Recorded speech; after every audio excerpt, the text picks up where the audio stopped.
Hello મિત્રો, આજે આપણે જાણીશું એક્સેલની અંદર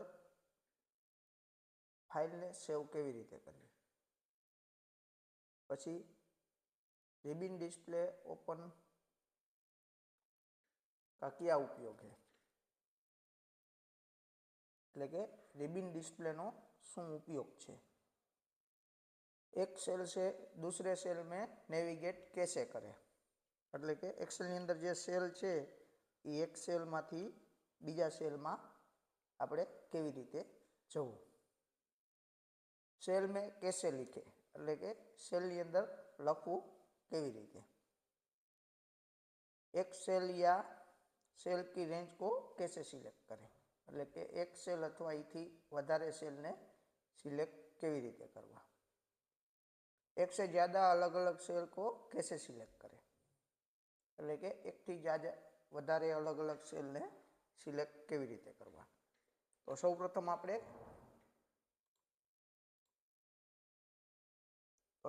આપણે એક્સેલ ઓપન કરી લેશું। તો અહીંયા આપણે આગલા વિડીયોમાં તમને બતાવ્યું કે એક્સેલને કેવી રીતે આપણે શોર્ટકટ બનાવવું અથવા કેવી રીતે એક્સેલ ઓપન કરવું। તો જે આપણે આગલા વિડીયોમાં બતાવ્યું શોર્ટકટ ઉપર ડબલ ક્લિક કરી આપણે એક્સેલ ઓપન કરી લેશું। તેની અંદર આપણે બ્લેન્ક વર્કબુક ઓપન કરશું એટલે આપણું એક્સેલ ઓપન થઈ જશે। હવે पहलू ऑप्शन है एक्सेल फाइल को सेव कैसे करें।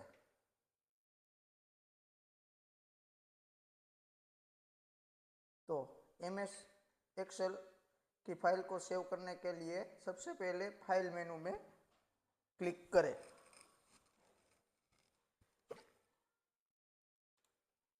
तो अहींया ऊपर फाइल मेनू आपणे जे जोवा मळे ते मेनू पर क्लिक करी देशुं। अहींया आपणे सेव नुं ऑप्शन आपेलुं छे तेना उपर क्लिक करशुं એટલે આપણે સેવ કરવા માટે સ્પેસિફાઈડ ડ્રાઈવ સિલેક્ટ કરવાનું કહેશે। તેની અંદર આપણે ડેસ્કટોપ સિલેક્ટ કરી લેશું। તેની અંદર આપણે એક નવું ફોલ્ડર બનાવશું।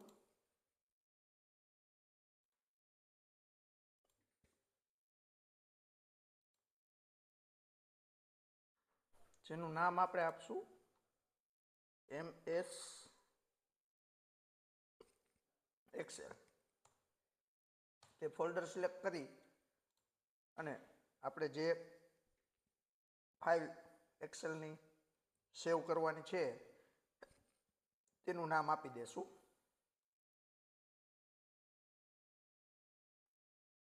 અને સેવ બટન ઉપર ક્લિક કરશું એટલે આપણી એક્સેલની ફાઇલ સેવ થઈ જશે। અને અહીંયા ઉપર આપણે જે ફાઇલનું નામ આપેલું છે તે ફાઇલનું નામ શો કરવા મળશે।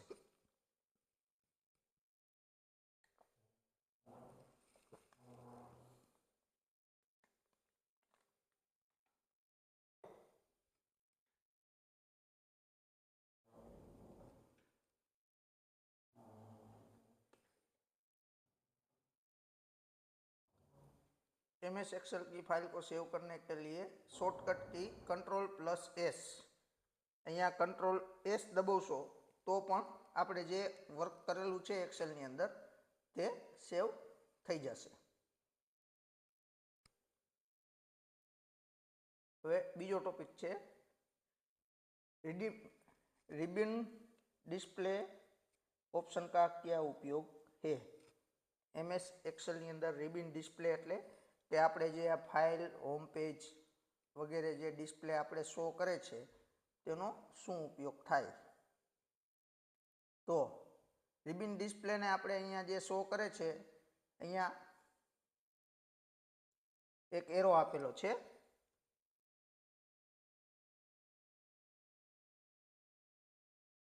અહીંયા એ એરા ઉપર ક્લિક કરશો એટલે રિબિન ડિસ્પ્લે આપણી હાઇડ થઈ જશે। પાછું અહીંયા આપણે ડબલ ક્લિક કરશું તો આપણી રિબિન ડિસ્પ્લે શો થઈ જશે. રિબિન ડિસ્પ્લે હાઇડ કરવા માટે બીજું અહીંયા ઓપ્શન આપેલું છે, એના ઉપર ક્લિક કરવાથી જો ઓટો હાઇડ રિબિન ડિસ્પ્લે એટલે કે અત્યારે આપણે જે વર્ક કરી છીએ જો આપણે એના ઉપર ક્લિક કરી તો જ રિબિન ડિસ્પ્લે ઓપન થાય છે. પાછું એક્સેલની અંદર સેલમાં ક્લિક કરી તો આપણી રિબિન ડિસ્પ્લે હાઇડ થઈ જાય છે. તો અહીંયા આપણે ઓટો હાઇડ રાખશું તો એ ઓટોમેટિક શો અને હાઇડ થશે. પછી શો ટૂલ બાર એટલે કે આ ઉપરના જે ટૂલ બાર છે તેના માટેનું અહીંયા ઓપ્શન છે. Show tool bar and ribbon એટલે કે ટૂલબાર અને રિબિન બે એકારે અહીંયાથી શો કરશે. હવે તે હાઇડ થશે નહીં. આ ઓપ્શન આપણે સિલેક્ટ કરી લેશું. તો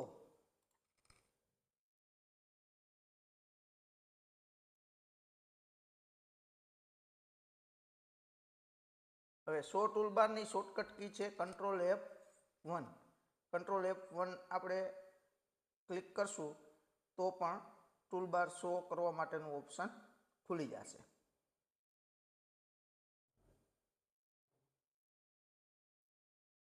હવે MS એક્સેલમાં એક સેલમાંથી બીજા સેલમાં નેવિગેટ કેવી રીતે કરવું.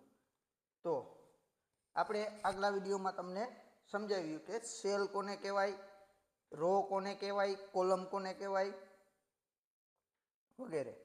તો રો અને કોલમ આ બે જ્યાં ભેગું થાય અને જે બોક્સ બને એને આપણે સેલ કહેવાય. હવે આ એક સેલ છે એમાંથી બીજા સેલમાં આપણે જવું હોય તો એક કી છે ટેબ. ટેબ તમે ઉપયોગ કરશો એટલે તમે એક સેલમાંથી બીજા સેલમાં જઈ શકશો. હવે આપણે રિટર્ન પાછું આવવું હોય તો શિફ્ટ સાથે ટેબનો ઉપયોગ કરવાનો, તો પણ તમે એક સેલમાંથી બીજા સેલમાં તમે રિટર્ન આવી શકો.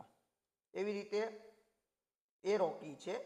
તો જે સાઈડ આપણે સેલમાં જવું હોય તે સાઈડની કીબોર્ડમાંથી એરો કી આપણે દબાવશું તો તે સાઈડ આપણે સેલની અંદર જઈ શકશું. પાછી બીજી વિરુદ્ધ સાઈડની અંદર જવું હોય તો આપણે એની જે સાઈડ જવું છે તે સાઈડનો સેલમાં આપણે એરો કી દબાવશું. ઉપર જવું હોય તો ઉપરની કી, નીચે જવું હોય તો નીચેની, લેફ્ટ જવું હોય તો લેફ્ટ અને રાઈટ જવું હોય તો રાઈટની કી.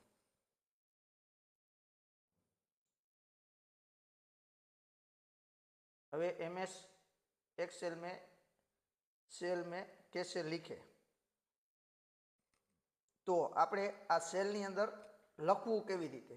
તો કોઈ પણ આપણે એક સેલ સિલેક્ટ કરી લેવાનું છે અને સેલ સિલેક્ટ કરી કીબોર્ડની અંદર જે આપણે લખવું છે તે સીધું ટાઈપ કરવા માંડવાનું છે.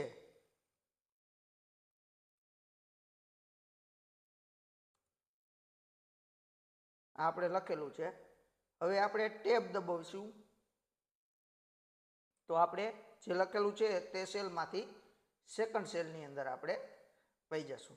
ફરી પાછું ટેબ દબાવશું તો વળી પાછા જે લખેલું છે તેના બાજુના સેલમાં આપણે વહી જશું. વળી પાછું લખવું છે ફરીથી તો આપણે ત્યાં પણ આપણે કીબોર્ડની અંદર ટાઈપ કરશું એટલે સીધું લખાવા મળશે. તો આવી રીતે સેલની અંદર આપણે લખવાનું થશે એક્સેલમાં.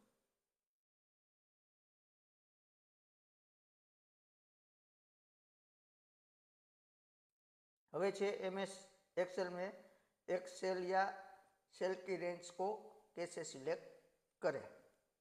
હવે આપણે અહીંયા આ સેલ ઉપર આપણે અત્યારે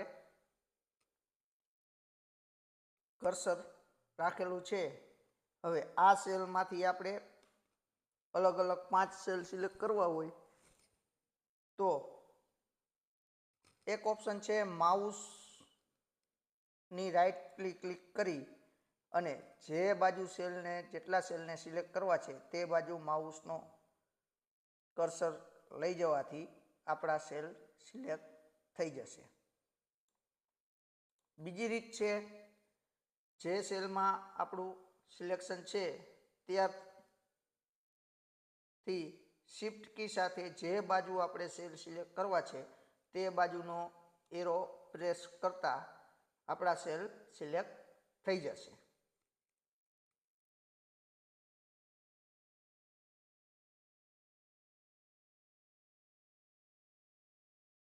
एक से ज़्यादा शेर और सभी सेल सिलेक्ट करें, એટલે કે એકથી વધારે સેલ અને કોલમ સિલેક્ટ કેવી રીતે કરવા.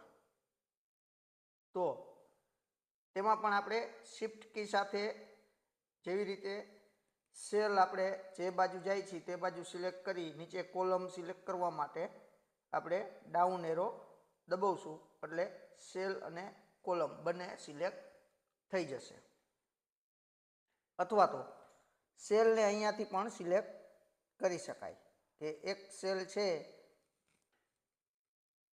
એક રો, એને આખી સિલેક્ટ કરવી હોય તો રોમાં જે અંક આપેલા છે તે અંક ઉપર જઈ અને એરોથી આપણે ક્લિક કરવાથી આખી રો સિલેક્ટ થઈ જાય. તેવી રીતે કોલમ આપણે સિલેક્ટ કરવું હોય તો તેના ઉપર જઈ, ધારો કે સી કોલમ આપણે સિલેક્ટ કરવું છે, તેના ઉપર જઈ આપણે ક્લિક કરવાથી આખું કોલમ સિલેક્ટ થઈ જશે.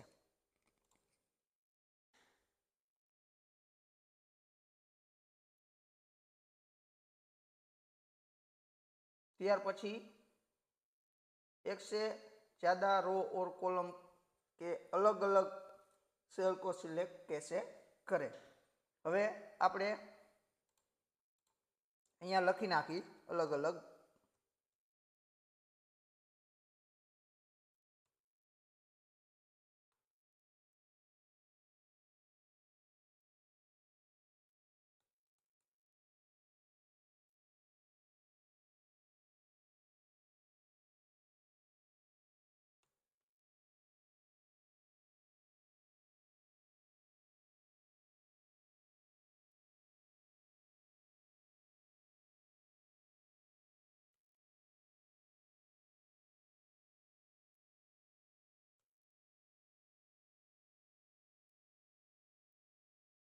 હવે આપણે આ સેલ સિલેક્ટ કરેલો છે, પણ કન્ટિન્યુ બધા લાઈનમાં સેલ સિલેક્ટ કરવા નથી આપણે, તો કંટ્રોલ બટન દબાવી રાખવાનું અને જે સેલ સિલેક્ટ કરવો છે તે સેલ ઉપર ક્લિક કરવાનું.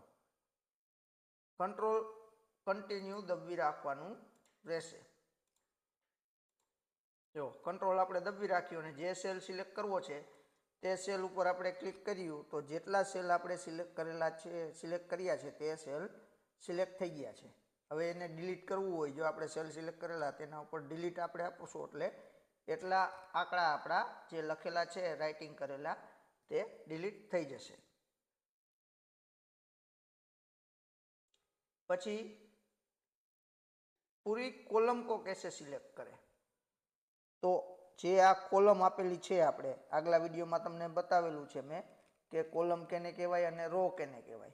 તો જે આ કોલમ આપેલી છે તેમાં નંબરિંગ આપેલા છે આપણે, તો માઉસનો એરો તે નંબર ઉપર લઈ જઈ એટલે કે માઉસના પોઇન્ટરની નિશાની બદલી જશે અને તે નિશાની બદલે ત્યારે માઉસની અંદર રાઈટ ક્લિક કરશો એટલે આપણી આખી રો સિલેક્ટ થઈ જશે. હવે એકથી વધારે રો સિલેક્ટ કરવી હોય તો અહીંયા માઉસ રાખી રાઈટ ક્લિક કન્ટિન્યુ પ્રેસ કરી અને જે બાજુ આપણે રો સિલેક્ટ કરવી છે તે બાજુ માઉસનો એરો લઈ જવાથી તે બધી રો આપણે સિલેક્ટ થઈ જશે. તેવી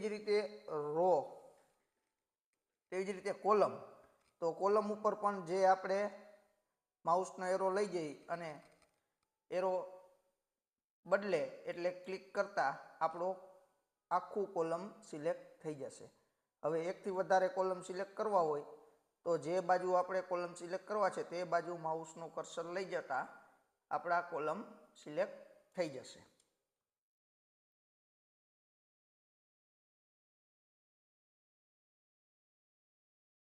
હવે આપણે જે રો અને કોલમ આપેલી છે આ તે આખી એક્સેલની શીટને સિલેક્ટ કરવી હોય આપણે તો અહીંયા સાઈડમાં જે આપણે સેલનું એડ્રેસ આપે છે, સેલનું એડ્રેસ એટલે કે જે સેલ ઉપર આપણે ક્લિક કરેલું છે તેનો રોનો નંબર, સેલ કોલમનો નંબર અને રોનો અંક, આ બે જે સેલનું એડ્રેસ થશે આપણું. તેની નીચે જે ક્રોસમાં એરો આપેલો છે તેના ઉપર ક્લિક કરતા આપણું ટોટલ રો અને કોલમ અને બધા સેલ એકસાથે સિલેક્ટ થઈ જશે. હવે આ બધા સેલ સિલેક્ટ થઈ ગયા છે અને ડિલીટ બટન દબાવશું એટલે જે પણ વર્ક આપણે કરેલું છે એક્સેલની અંદર તે બધું ડિલીટ થઈ જશે એકસાથે. તો આજના વિડીયો માટે આટલું. કાલે ફરી મળીશું નવા વિડીયો સાથે. જય હિન્દ, જય ભારત.